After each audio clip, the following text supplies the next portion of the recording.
Hıdır merhaba. Merhaba Ayşe. Nasılsın? Neler yapıyorsun? İyiyim, teşekkür ederim. Günlük koşturmacalar, gündem takip ediyoruz. İş güç, geçip gidiyor öyle zaman. Değişik bir yayın dizisine başlamaya karar verdin. Ve bu da açılış programı olacak. Ben de naçizane sana eşlik edeceğim sorularımla. Birkaç bir şey söylemek ister misin programına dair? Teşekkürler. Ya öncelikle 30 Mart 1972'de Tokat Kızıldere'de katledilen Mahir Çayan ve yoldaşlarını saygıyla anmak isterim. E, Türkiye siyasi tarihinde oldukça önemli yer edinen bir olay. Ben de bu yayın vesilesiyle bir kez daha saygılarımı iletmiş olayım. Yani niye böyle bir kayıt yapıyoruz? Niye böyle bir program yapıyoruz? Aslında bunu hem kendime sıkça sorduğum hem de seninle konuştuğumuz bir mesele. Yani aslında sık sık sohbet ettiğimiz, düşünce ürettiğimiz, üzerine tartıştığımız birçok mesele var. Hem gündemde olan hem gündem dışı konularla ilgili. Bu sohbetlerimizin, bu konuşmalarımızın kayıt altına alınıp paylaşılması, naçizane insanlara ulaştırılması noktasında bir girişimde bulunayım dedim. Umarım verimli, faydalı, güzel programlar çıkar. İzleyenler, takip edenler de naçizane faydalanır. Böyle diyeyim. Başarılar diliyoruz. Teşekkürler. Ee, Programın ilk konusunu da galiba şöyle seçeceğiz. Yani beğensek de beğenmesek de hepimizin az ya da çok gündemi olan Türkiye'deki seçimler. Türkiye'deki seçimlere dair ne düşünüyorsun? Yani malum 2 gün sonra yapılacak bu yerel seçimler ve sen de bildiğim kadarıyla yoğun bir şekilde takip ediyorsun. Neler söylemek istersin seçimlere dair? Ya seçimler büyük bir dert aslında. Yani maalesef son 10 yılda Türkiye'de halkımız seçim bağımlısı bir pozisyona sürüklendi. Yani neredeyse her yıl, hatta yılda 2 kez seçimlerin yapıldığı bir konjonktürden geçiyoruz. Aslında bu demokrasi adına işte oy kullanma, seçim sandık kurulması, kitlelerin, işte geniş kesimlerin, halkın buralara dahil olması noktasında bir demokrasi şöleni olarak da adlandırılabilir ama durumun hiç de böyle olmadığını düşünüyorum. Tam tersi.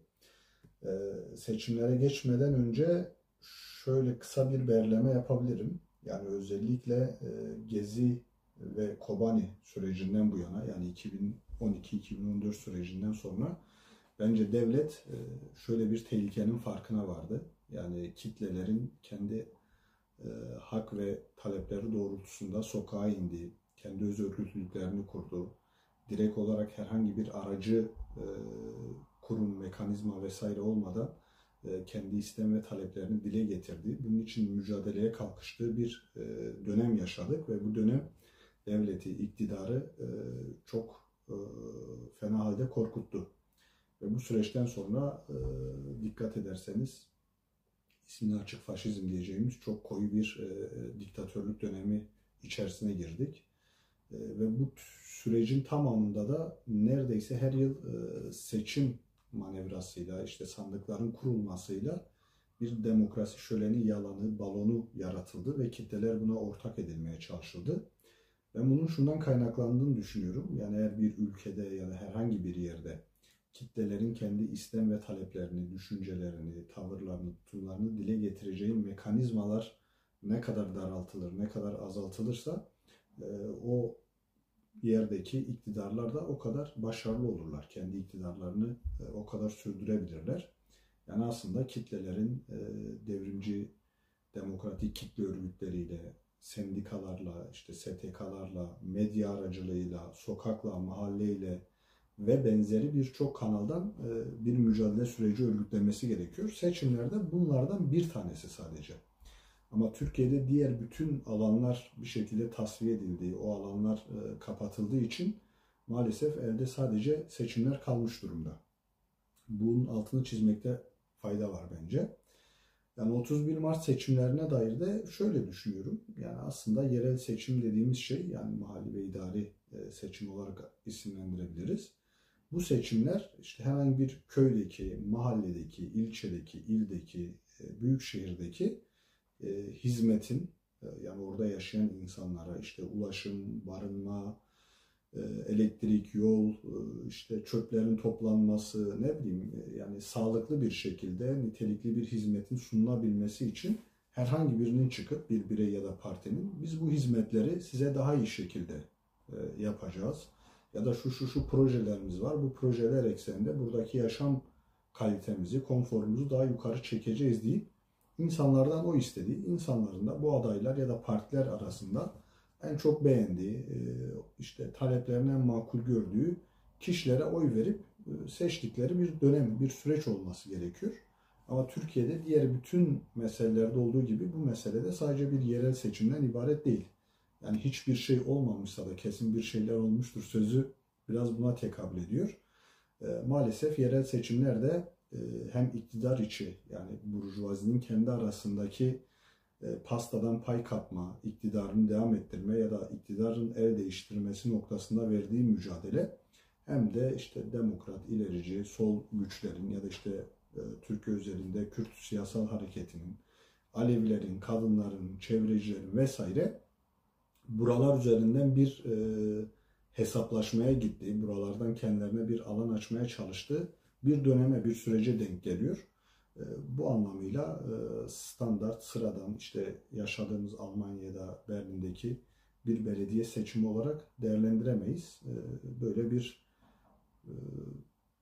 niteliğe tekabül ediyor maalesef. Farklı bir anlamı var diyorsun. Peki bahsettiğim bu hesaplaşmaların sence en çekişmeli geçeceği, sence ya da Türkiye halkları nezdinde diyelim, çekişmeli geçeceği bölgelere say desek nereleri sayarsın? Ya bunların başına tabii ki İstanbul geliyor. Ya İstanbul ve diğer büyük şehirler çok belirleyici, başat bir yerde duruyor. Özellikle İstanbul. İkinci olarak da Kürdistan'ı sayabiliriz.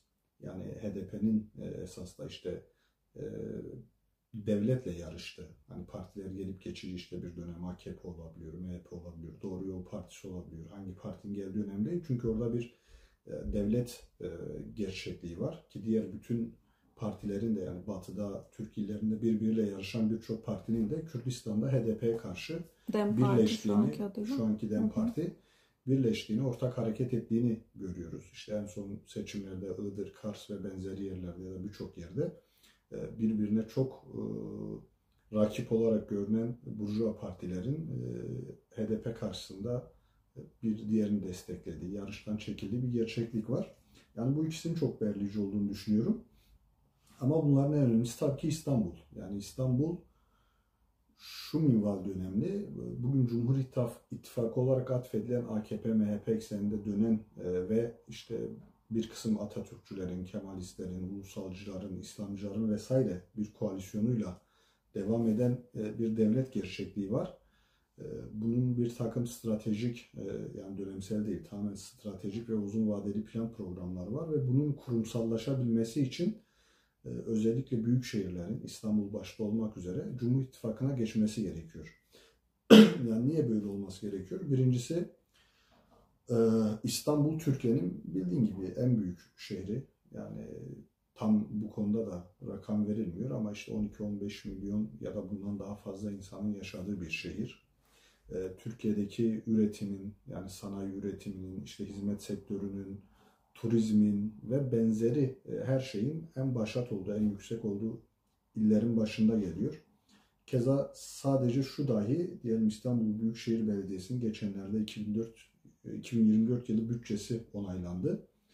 İBB'nin 2024 yılı bütçesi 213 milyar 500 milyon tutarında. Yani çok muazzam bir para ve muazzam bir rant dönüyor buralarda. Yani bunu şöyle kıyaslayabiliriz. İBB'nin bütçesi 9 tane bakanlık ve 13 tane devlet kurumunun bütçesinden kat kat fazla. Buna işte Ankara'yı, İzmir'i, Adana'yı, Mersin'i, Bursa'yı ne bileyim diğer büyük şehirleri de eklediğimizde aslında Türkiye bütçesinin neredeyse %50-60 hatta belki daha fazlasının CHP ya da muhalefet olarak atfedilen partilerin elinde olduğunu görüyoruz. Şayet Cumhur İttifakı tamamıyla bir kurumsallaşma, yani şu anki yönelimlerinin bir kurumsallaşmaya yol açmasını istiyorsa, başta İstanbul olmak üzere bütün büyük şehirlerin bir şekilde el değiştirmesi gerekiyor. AKP'ye geçmesi gerekiyor. Ki geçenlerde Devlet Bahçeli'nin bunu bir BK sorunu olarak ifade etmesi de buna tekabül ediyor. Yani merkezi iktidarla yerel yönetimler arasındaki bu makasın, bu çelişkili durumun giderilmesi gerekiyor. Bunda iki tane yöntem var. Ya tüm buralar bir şekilde şu anki iktidarın eline geçecek ya da iktidar el değiştirecek. Yani İstanbul bu noktada en büyük çatışma alanı diyebiliriz. Bunu şuradan da görüyoruz. İşte Ekrem İmamoğlu'na karşı sadece AKP'nin adayı ya da Cumhur İttifakı'nın adayı Murat Kurum yarışmıyor. Neredeyse ondan daha fazla bir şekilde işte bakanlar, valiler, milletvekilleri, işte bütün neredeyse medya aygıtı vesaire topyekün bir seçim çalışmasına, seçim seferberine girmiş durumda. Tüm bu gerçeklik dahi bu meselenin ne kadar önemli olduğunu ortaya çıkartıyor bence. Hı hı. Yani bir diğeri Kürdistan dedim. Kürdistan'da şundan dolayı diyorum.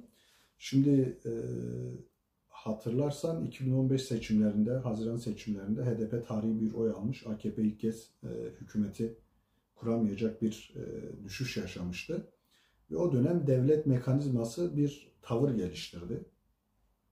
Sonradan 2014 yılında hatta bunun Ekim ayında Milli Güvenlik Kurulu'nda bir çökertme hareketi olarak kararlaştırıldığı da belgeleriyle ortaya çıktı. Yani o tarihten sonra işte MHP'nin de AKP ile işbirliği, ortaklaşma sürecine girip sonra da Cumhur İttifakı'na evrilen süreç zaten işletildi, geliştirildi. Bu gerçeklikle beraber Kürtlere karşı, Kürt hareketine karşı topyekün bir imha ve inkar süreci tekrardan devreye kondu. Yani bir yandan işte gerillaya karşı özellikle SİHA'larla, İHA'larla çok daha yoğun bir savaş konsepti, işte Türkiye'deki özellikle HDP'li seçilmiş vekiller, belediye başkanları, siyasetçilerin topyekün tutuklanması, parti kapatmadan tutalım da işte günübirlik bir terör söylemiyle bir marjinalleştirme ve kuşatılma politikasının geliştirilmesi, neticede de işte seçilmiş bütün belediyelere kayyum atanarak tümden buraların tasfiye edilmeye çalışıldığı bir gerçeklikle karşı karşıyayız. Yani belki de Cumhuriyet tarihinin en yoğun ve bütünlüklü saldırı konseptiyle karşı karşıya Kürt hareketi ve Kürt halkı. Tabii ki tüm bu kuşatmaya rağmen her seferinde seçimler vesilesiyle ya da işte en son gördüğümüz geçen günlerdeki Nevroz vesilesiyle Kürt halkı teslim olmadığını, teslim olmayacağını, kendi iradesine, diline, kimliğine, kültürüne sahip çıkacağını bir şekilde ifade ediyor. Şayet çok farklı şimdiye kadar yapılanlardan daha üst düzeyde, daha radikal, daha farklı bir hile, oyun ya da saldırı süreci olmazsa bu seçimlerde de Kürdistan'da DEM Parti'nin, ben HDP diyerek devam edeyim, HDP'nin geçmişte kazanım elde ettiği neredeyse bütün belediyeleri tekrardan kazanacağı, büyük şehirlerde, işte batıda, Türk illerinde yine önemli bir oy alacağı öngörülüyor. Ben de böyle öngörüyorum. Yani bu durumun kendisi devlet nazarında da, Kürt hareketi nazarında da, Türkiye toplumunun nazarında da bir soruna ve bir soruya işaret ediyor. Yani biz bu meseleyi nasıl çözeceğiz? Çünkü ortada ciddi bir sorun var.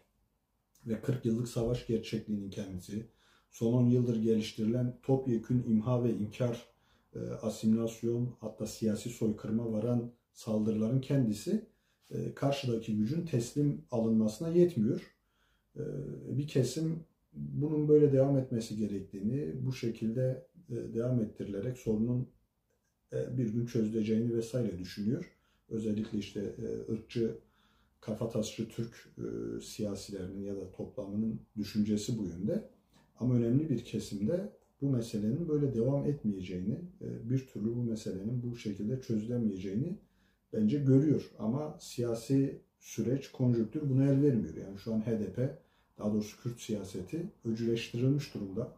Yani ona dokunan, onun ismini alan, ona dair pozitif anlamda söz söyleyen herkesin bir şekilde cezalandırıldığı, bu vesileyle de tam bir yok sayma, tasfiye etme sürecinin yaşandığı bir dönemden geçiyoruz. Ondan dolayı da Kürdistan'daki özellikle Diyarbakır, Şırnak, Bitlis, Siirt, Dersim, Urfa ve diğer Kürt illerindeki, keza işte Adana, Mersin, İzmir, Ankara ve İstanbul'daki DEM Parti'nin alacağı oyların seçim sonrası bir seçimden çok daha fazlasına yol açacağını, vesile olacağını düşünüyorum. Hı hı. Peki az önce aralarında da saydığın şehirlerden biri olan sosyalist geleneğin de oldukça güçlü etkili olduğu bir bölge olan Dersim. Aynı zamanda senin de memleketin. Orada da son yıllarda özellikle Fatih Mehmet Maçoğlu'nun şahsında yürütülen siyasetle de ülke genelinde aslında öyle ya da böyle bir sempati, ilgi de toplamış durumda bu bölge. Oradaki seçimlere dair neler düşünüyorsun? Memleketindeki yerel seçim siyasetlerini takip ediyor musun? Ediyorum. Yani hem memleketim olması vesilesiyle hem de bir lüks olarak bence Dersim'in durumu Türkiye genelinde bir lüks e, diyebileceğimiz durumda. Yani Türkiye'de tek ildir bence. Hani solcuların, sosyalistlerin, devrimci demokrat insanların kendi aralarında yarıştığı ve bu yarıştaki ilerici güçlerden herhangi birinin kazanmasının garanti olduğu tek yer. Yani böyle bir lüks içerisinde bence. Bu tabi bir yandan mutluluk verici bir şey, yani güzel bir şey. Keşke daha fazla yer böyle olsa. Ya da Baba Erdoğan'ın deyimiyle bir değil de 1000 tane Dersim olsaydı şu an çok daha farklı bir ülkede yaşıyor olurduk. Özür dilerim. Ya Dersim tabii çok şahsına münhasır bir yerde duruyor. Yani birincisi dediğim gibi Cumhuriyet'ten bu yana özellikle hem inanç boyutuyla hem kimlik boyutuyla son 40-50 yıldır sosyalist mücadelenin yaratmış olduğu kazanımlar boyutuyla çok farklı bir yerde duruyor.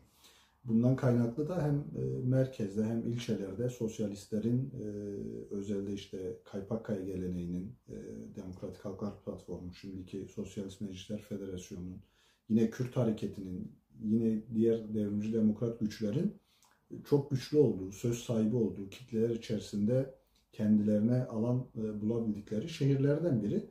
Ve esasında yarış bunlar arasında geçiyor. Tabii dönem dönem CHP'nin gösterdiği adaylar ya da yaptığı çalışmalarla biraz ivmelenme, kıpırdanma yaratmış olsa da bu iki güç arasında geçiyor. Yani özellikle 2004'ten bu yana ya HDP'de ya SMF'de olan bir belediye ya da ilçe belediye gerçekliği var. Bunlar tabii güzel şeyler ama aynı zamanda bunların birbirleriyle rekabet halindeyken birbirlerine karşı uygulamış olduğu politikaları, kullanmış oldukları dil de oldukça rahatsız edici. Yani bunun bir ders olarak bence muhasebe edilmesi, ortadan kaldırılması gerekiyor. Şu an sağlanmış olan iyi bir ittifak var, güzel bir ittifak var. Yani DEM Partisi, MHP, MHP, diğer neredeyse birçok sosyalist güç, demokrat ilerici güç. Ortak bir aday Cevdet Konak ve diğer eş başkanın ismini unuttum, ben affetsin. Ortak aday etrafında birleşmiş durumdalar. Keza ilçelerde de galiba bütün ilçelerde bu ittifak adaylarıyla seçime giriliyor. Yani ben Dersim'de belki bir en fazla 2 ilçe dışında merkez belediye ve bütün ilçelerin bu ittifak adayları tarafından alınacağını düşünüyorum. Bu da oldukça önemli bir şey.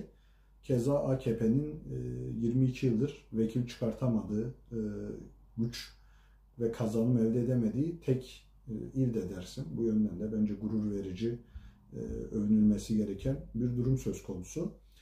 Umarım hem siyasal anlamda hem belediyecilik anlamında çok daha nitelikli, çok daha ileri seviyede bir kent, bir toplum, bir şehir sürecine doğru bu mesele ilerler. Tabii bu tek başına sadece oradaki oradaki yerel güçlerin durumuyla ilgili bir şey de değil. Yani merkezi devlet iktidarı, bu merkezi iktidarın buralara dönük yapacağı müdahaleler ya da yürüteceği saldırılar vesaire, tüm bunlara karşı da hazırlıklı olmak gerekiyor.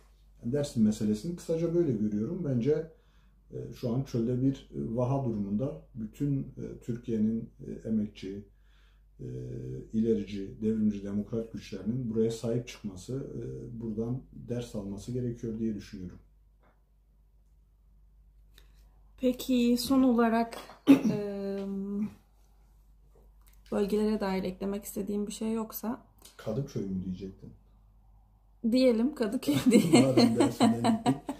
Kadıköy, evet, Fatih Mehmet Maçoğlu ismini andık fakat Kadıköy'den aday olduğunu biliyoruz. E, Buna dair neler söylemek istersin? Var mı bir değerlendirmen kısaca? Ya Kadıköy ya da Maçoğlu meselesini e, şöyle değerlendiriyorum kendi adıma. Birincisi e, yani Kadıköy'den aday olmasını doğru bulmuyordum. Hala doğru bulmuyorum. Bunun çeşitli sebepleri var. Belki daha geniş bir zamanda konuşabiliriz. Yani Dersim'de bir kurumsallaşma, Dersim'de nitelikli bir süreç yaratılmadan, bu kurumsallaştırılmadan böylesine ani ve keskin bir geçişin özellikle Kadıköy gibi bir yerde çok doğru olduğunu düşünmüyorum. Ama yapılan tercihe de saygı duyuyorum. Neticede bir tercih yapılmış, bir irade ortaya konulmuş ve bunun nasıl yürütüleceği, nasıl devam edeceği ya da nasıl sonuçlanacağı önümüzdeki günlerde belli olacak. Ama Maçoğlu'nun Kadıköy adaylığı şöyle bir hayra vesile oldu. Yani benim ya da az çok bu meselenin içinde olan insanların bildiği ama özellikle belirli bir kesimin çok görmediği, bilmediği ya da görmek istemediği bir gerçeklik vardı. Bunu bir kez daha çıplak haliyle görmüş olduk. O da şudur. Yani Türkiye'deki Kemalist, ulusalcı, yani beyaz Türk olarak özellikle atfedeceğimiz kesimlerin bu meselelere dönük yaklaşımı, bu meselelerdeki özellikle Kürt, Alevi ya da gerçek anlamda devrimci demokrat insanlara karşı, politikalara karşı tavır tutumu çok net bir şekilde ortaya çıktı bir kez daha. Yani tüm bu süreç içerisinde Halk TV'de, Sözcü TV'de işte kendisini muhalif olarak atfeden Şirin Payzın'dan tutalım da işte Fatih Portakal'ına kadar CHP'nin kalesi olarak görülen bir yerde başka bir fikrin, başka bir adayın, başka bir projenin alternatif olarak orada gelip ortaya konulmasına karşı geliştirdikleri refleksin aslında çok da eleştirdikleri AKP'den çok bir fark olmadığını, tüm bu meselede e, sergiledikleri tavır, söyledikleri sözlerin arka planında, alt metninde müthiş bir ırkçılık, müthiş bir kibrin, müthiş bir ben efendiyim sen kölesin bakış açısının yattığını da görmüş oluyoruz. Yani Maçoğlu'nu düne kadar işte programlarına çıkartan aman başkanım, canım başkanım diye öven insanların, işte gazetecilerin, politikacıların vesaire bir anda Maçoğlu'nu aşağıladığı, Maçoğlu'nu küçümsediği, ya işte sen git nohutunu ek, ne işin var buralarda, bura Kadıköy, işte entelektüel yer, zaten CHP'nin kalesi, buralarda ne yapacaksınız vesaire yönlü aşağılama politikalarına maruz kaldığını gördük. Yani tüm bu meseleden kaynaklı dahi bence Maçoğlu'nun ve Maçoğlu şahsında işte TKP ve SMF'nin Kadıköy'de yürüteceği devrimci çalışmanın anlamlı, değerli olduğunu düşünüyorum. Ki umarım kazanılır orası. Yani CHP'nin elinde alınır. Çünkü CHP'nin neredeyse hani biz buraya bir odun dahi koysak CHP'den halk buna oy verir, biz kazanırız gibi bir mantığı var. Bunun da yıkılması gerektiğini düşünüyorum. 31 Mart gecesi seçim sonuçları ya da ertesinde seçim sonuçları yayınlandığında ne olsa şaşırırsın. Yani seni ne şaşırtır? Güzel bir soru. Ya şöyle yani hem Türkiye siyasal tarihini hem kendi yaşam tecrübemizi göz önüne aldığımızda çok böyle şaşırabileceğim bir durumun Hı hı. olacağını düşünmüyorum. Yani bunu şundan söylüyorum. Hani ne olabilir? Şu an bunu sesli düşünelim.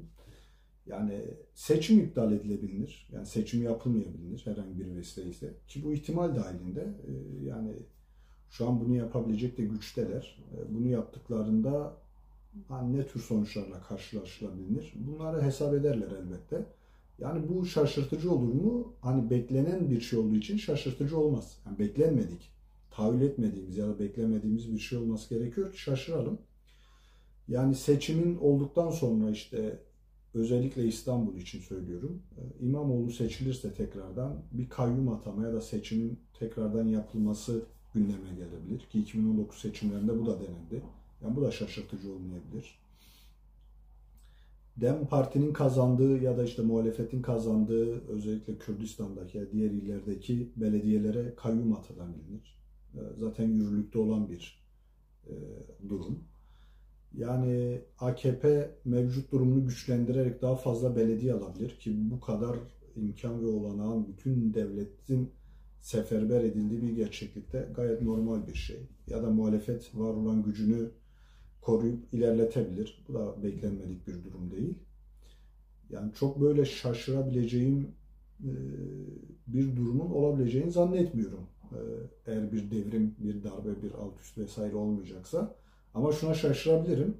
Yani 22 yıldır AKP'nin hiçbir şekilde kazanım elde edemediği, milletvekili çıkartamadığı, belediye alamadığı, merkez anlamında söylüyorum. Dersim'de bu ittifak da, yani sol sosyalist ittifak da sağlanmışken merkez belediyeyi ya da Ovacık, Kozat gibi ilçeleri AKP ya da CHP alırsa benim açımdan şaşırtıcı olabilir.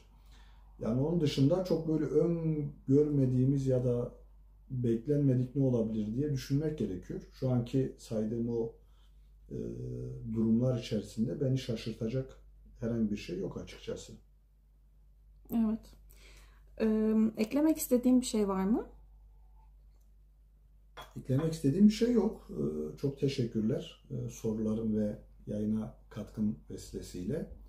2 gün sonra seçim sonuçlarını göreceğiz. Bu sonuçlar ekseninde gelişecek süreci hep beraber takip edeceğiz. Yani umarım Türkiye'deki ezilen emekçi, işçi, öğrenci, kadın, Kürtler, Aleviler, yani bu ülkenin gerçek anlamda sahibi olan bütün insanları için verimli, güzel ve ileriye dönük bir süreç olur. Tek temennimiz, tek umudumuz bu. Orada her şekliyle bütün bu baskılara, bütün bu saldırılara rağmen mücadele eden, yani hem zindanlarda, hapishanelerde hem dışarıda mücadele eden, bu faşist gerici sürece boyun eğmeyen, buna karşı duran milyonlarca insan var. Yani bu insanların varlığı, bu insanların yaratmış olduğu mücadele bizi biraz umutlu kılıyor, bizi biraz ayakta tutuyor. Yani şöyle bir şey diyebiliriz tabii, eğer bu ilk yayınımız izleyen herkes fikirlerini, eleştirilerini, önerilerini bir şekilde iletirlerse, yazarlarsa, bizimle paylaşırlarsa biz de hem fikir üretme, fikir tartışma noktasında hem de yayını daha nitelikli, hem içerik olarak hem görsel olarak daha nitelikli bir hale getirebiliriz. Bu noktada da izleyen herkesin katılımda bulunup fikirlerini bizimle paylaşmasını isterim. Teşekkürler.